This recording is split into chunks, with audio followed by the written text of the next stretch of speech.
Okay, good day.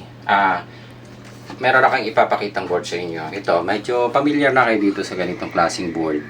And ang nagiging problem nito is yung E1 error.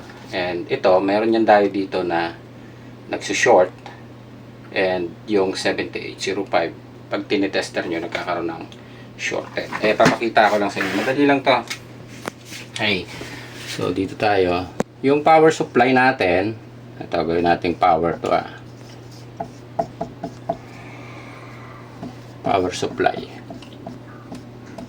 Yan.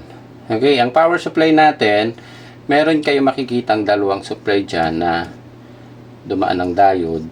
Ayan, ito yung power supply module natin pinaigsi ko lang. Yan, then dun sa diode na yan, ma-check nyo ito sa tester pagka dito, anode and cathode, makikita nyo shorted.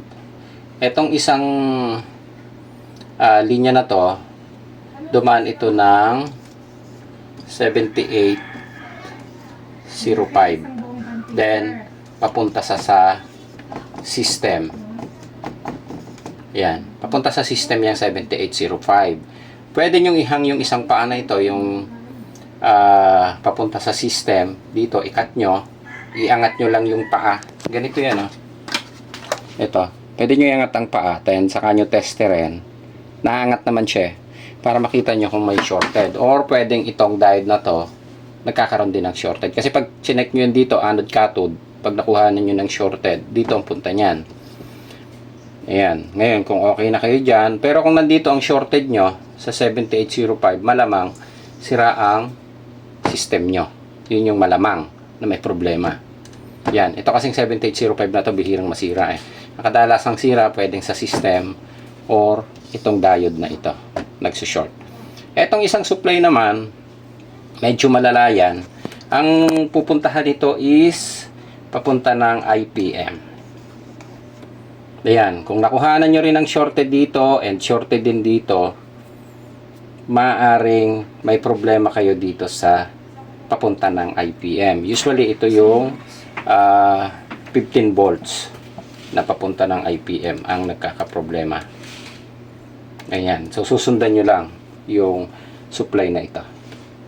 Papunta dito sa IPM. Then, usually, ang problema nito is yung 15 volts. Yun yung protect diode na nakakabit dito. Ayan. Ito is ground. And protect diode na 18 volts to na zener Yan. I-check nyo yung zener diode na to So, susundan natin ito ngayon dito sa gagawin nating board na ito. Ayan.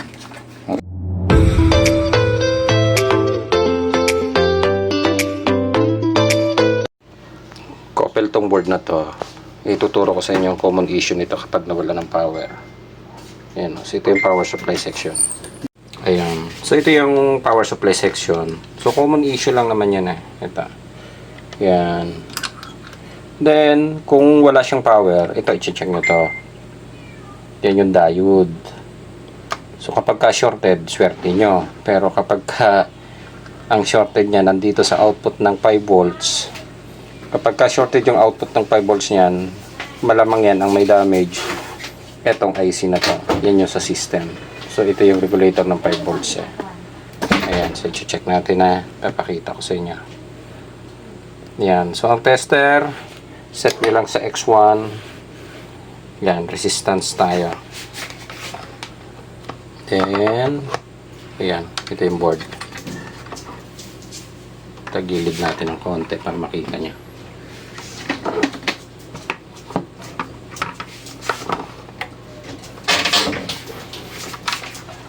Ayan. So, nakaset tayo ng X10. I-check nyo lang to sa tester. Ayan So, may resistance. Pag reverse nyo, dapat mawawala yung resistance na yan. Pag meron yan, ayan, katulad niya. So, ibig sabihin may shorted. Then, kung may shorted, tingnan nyo rin to. Input ng 7805. Ayan, meron. Reverse. Meron din. Dito. Yan. Resistance. meron pa rin. So, ibig sabihin may shorted. So, pwede nyong tanggalin muna yung diode na to. Ayan. So, ito yan na.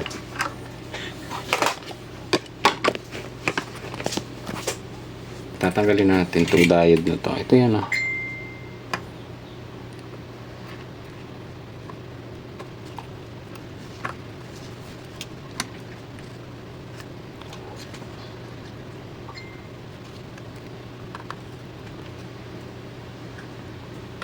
Ayan.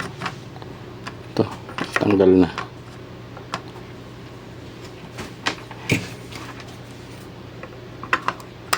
Ayan. So, ito yung diode. Tingnan nyo. Kapag ka ito shorted, medyo may pag-asa. Pero pag wala ang shorted yan, malamang yan system ang may damage. Ang damage nito. Ayan na.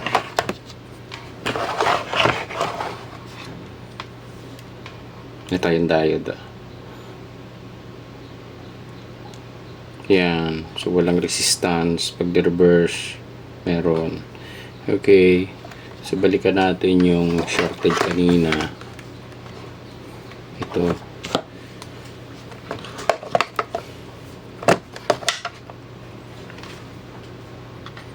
Dito yan.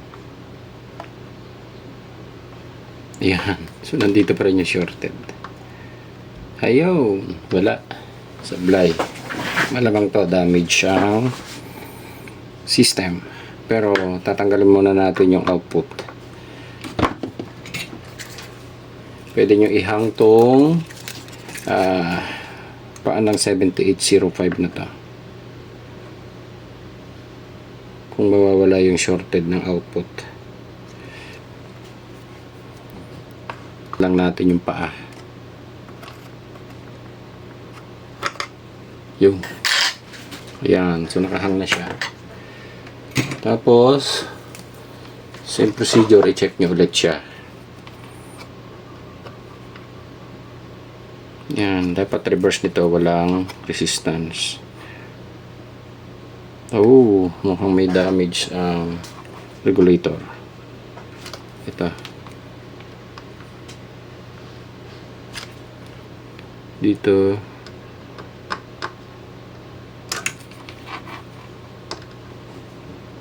Nandito pa rin yung shorted. So, tatanggalin din natin yung isang paa pa. Baka 78012 yung shorted nya.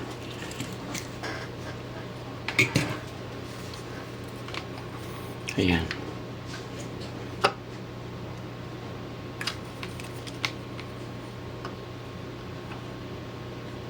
Oh, wala na. Pero, may shorted pa siya dito. Yun o. Reverse. Ayun pa rin o. So, power supply. Meron pa tayong nagde-detect na shorted. Pwedeng capacitor to.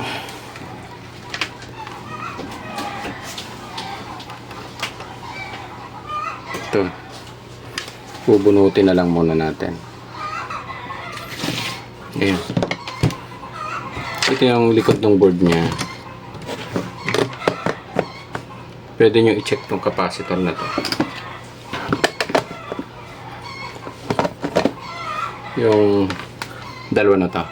Ito. Ayan na. Ito yung may shorted eh. Ayan na. Ito. So, tatanggalin ko tong capacitor. And para mahanap natin yung shorted nya. So, yung problema niya na shorted is yun yung tinatawag natin secondary power supply.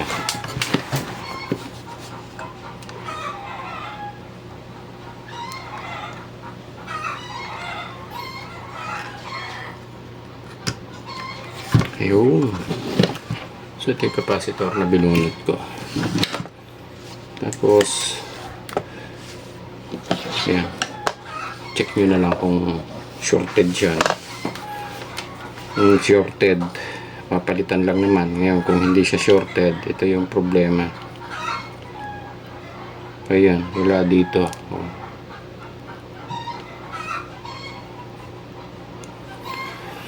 Ayan, okay siya. Dahil hanapin natin kung nasan yung shorted na yan.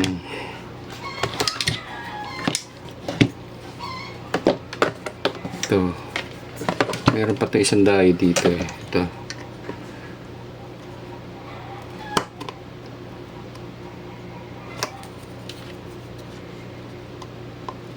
Yung. So, tingnan din natin itong diode na to. Ito bihira ito mag-short eh. Madalas yung malaking diode.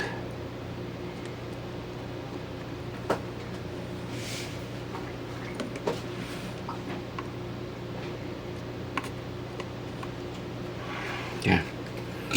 So, nakahang na yan.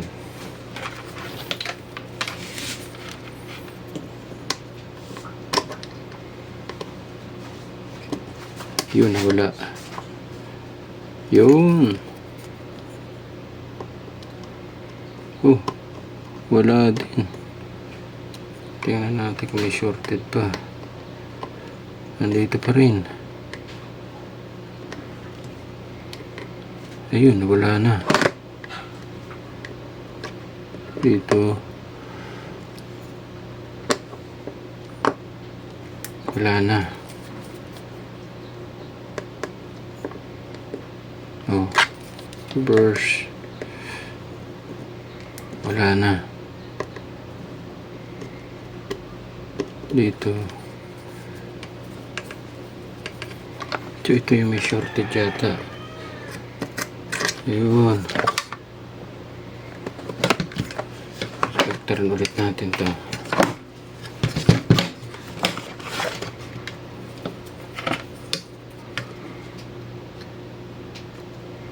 Ito. Okay, yung sinusuplayan nito.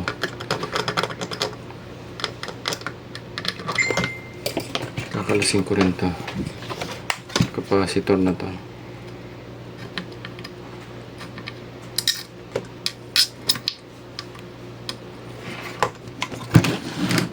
Ito.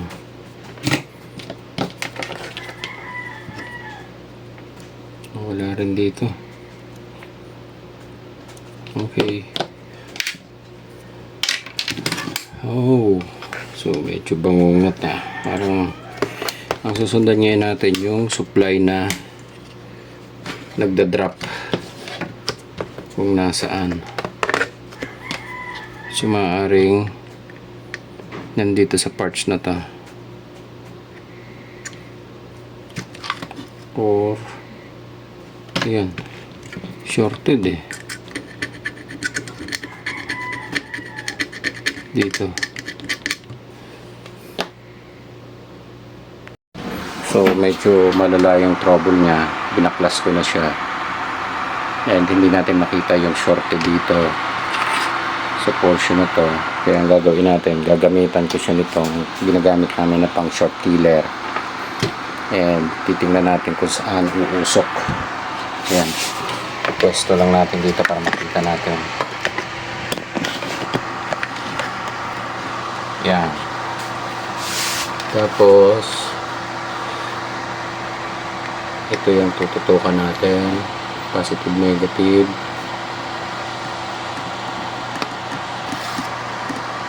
Ayan, natutok sa positive, negative. Then i-on natin yung short killer. So direct 12 volts na kasi ito naka-adjust eh. Ayan. So actually nawala yung shorted. Kaya lang problema ko nawala, na misplace ko din yung diode. So pinalitan ko na rin ito yung diode na to. Ayan o. Ito. Pinalitan ko na siya ng ibang diode. Pas recovery diode lang naman ginagamit namin dyan. Then ginamitan ko ng short killer. Ito. Yung ginamit kong short killer. Tapos nagkaroon ng spark. Dahil ginamitan ko ng short killer. Simula dito. Ayan o. So nasa ilalim, hindi ko nakita yung umusok. Ayun, lumabas na siya. Ito siya. So ang shorted niya 15 volts to. Papunta ng IPM. Ayun o. Ito yung pumutok na linya. Yun. So pupunta siya dito. Yun o, yung diode. Ito. Babaklasin natin itong diode na to. Kung mawawala yung shorted niya. Ito. 15 volts to.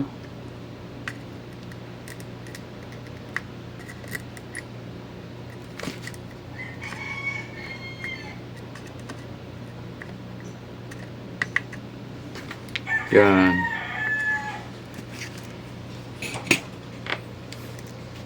Tapos testerin natin. Ito yan.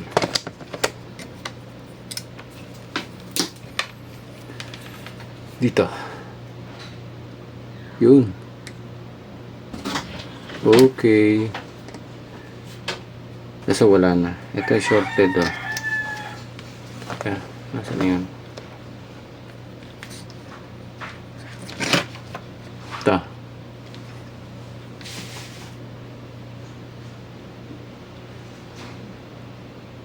Yun. Pangita na. Ito oh. Yun sa larino. Yun oh. Yung isang diode dito. Nasa supply ng 15 volts ang nag-short. Yung protect diode. Ito. Ayos. So, tingin ko andar pa to. Papalitan na lang natin to. Ito yan oh. So, hanap lang ako kahit doon sa lumang board. Yun. So, wala na yung shorted niya. Problema ko lang ito. Kasi tinira ko na short killer. Hindi siya kasi lumabas kanina eh. So, dudugtong na lang natin to. Ito problema pagka natitira na short killer eh. Talagang susunugin niya yung linya. Hanggang mga pinpoint niya yung shorted. Ito. Dudugtungan na lang natin ang wire ka. Ayan o. Tinuklap niya talaga eh.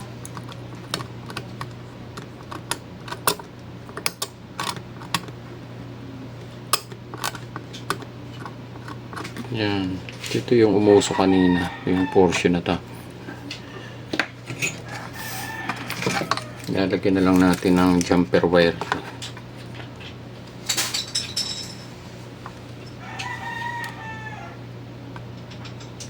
Yun. Pupunta dito sa 15 volts. Okay. Ayan. So, jumper na lang natin to dito. Yun o. Papunta siya dito. Kaya lang, kailangan kong kaskas ito na mabuti.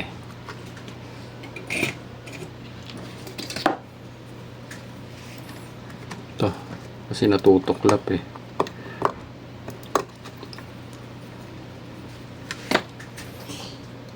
Ayan yung wire na i-number natin. Tapos yung diode dito papalitan na lang natin ito. Kukuha na lang tayo, may mga stock naman eh. Ayan. So ito yung diode dito, yung nagkaroon ng shorted na diode kanina.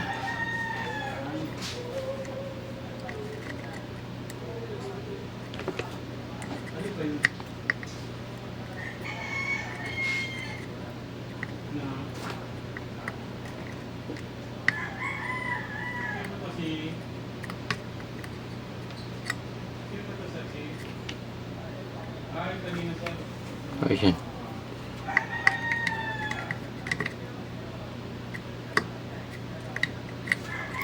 Okay. So ayan, nakakabit na yung diode. Iayos na lang natin.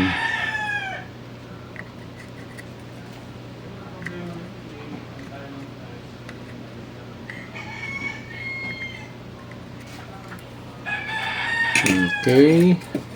So check na lang ulit natin kung may shorted pa.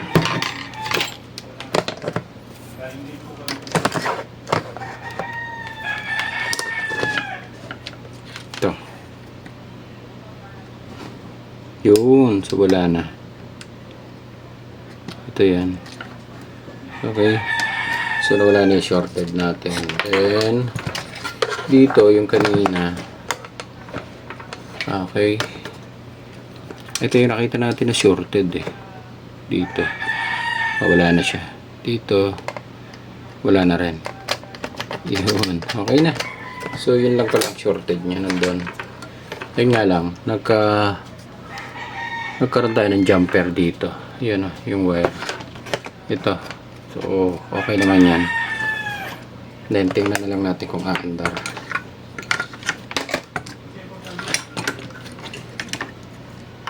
Ito. And, tingnan natin kung magpa-power o.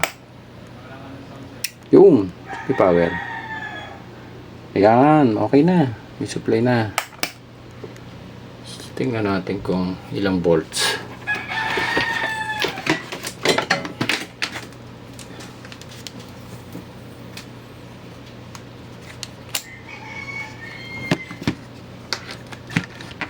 Ayan. On. Okay, dito. Ayan yung 5 volts natin.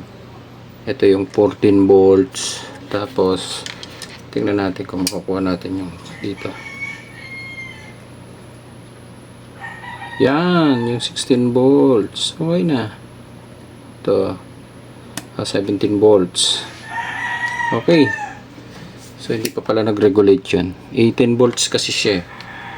Ito, 18 volts itong diode na to. So, nakuha natin 17.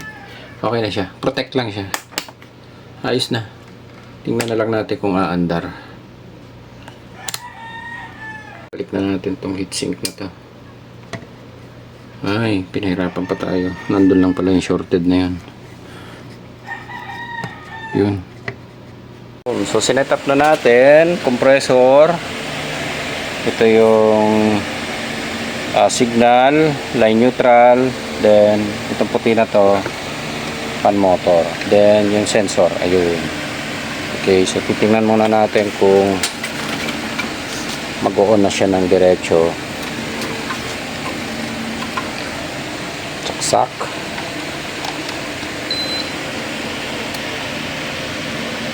Yun. So, nag-power. Bubunutin natin tong sensor. Yun. Then, tingnan natin kung magkakaroon ng error.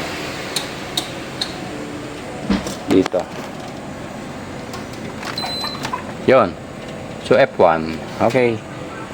So, na-detect niya yung F1. Ibig sabihin, good ang communication natin. Balik natin tong sensor. Okay. Tapos, lalabas yung 24. Ayun. Buhay na. Tingnan natin. Pag kumandar ang compressor, okay na ta. Yan. So, standby tayo. Tingnan natin kung aandar. Pag nag-run to, fan at saka yung compressor, okay na siya. Yun. Kumandar. Yun. Okay.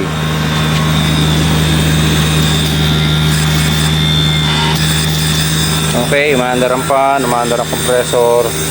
Walang error na lumabas. Okay na siya. Yun. Nag-run na. Yan. Okay. Yan. So, okay na yung unit natin. Ito yan. And, usually kasi ang common problem yan. Ito yung diode na to. Nagsushort yan. Ngayon, hindi nyo makuha dyan.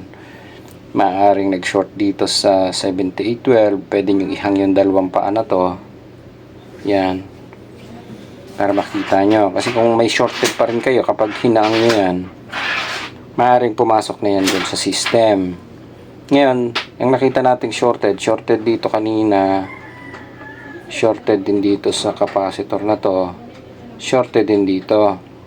So, tinanggal nga natin itong isang diode na yan na nasa loob ito. May shorted pa rin siya, kaya tinira natin ng short killer. Hindi na lang natin napakita ng diretso, no? Ito yung ginamit naming short killer. Kasi hindi siya kinaya ng isang short killer namin na ito na maliit. Yan, tapos umusok na siya. Nung umusok siya, yan yung tinira niyang linya. Ayun. Then, nung umusok yun, linya na yun. So, saka natin nakita yung diode na 18 volts yung nasa ilalim nito. Ayan. So, okay na siya ngayon. Umaandar na yung aircon. Ako nagkabit. Ayan. Maririnig nyo naman. Ito yung board, yung fan motor, maandar na. Okay. Ayan, ayos. Okay.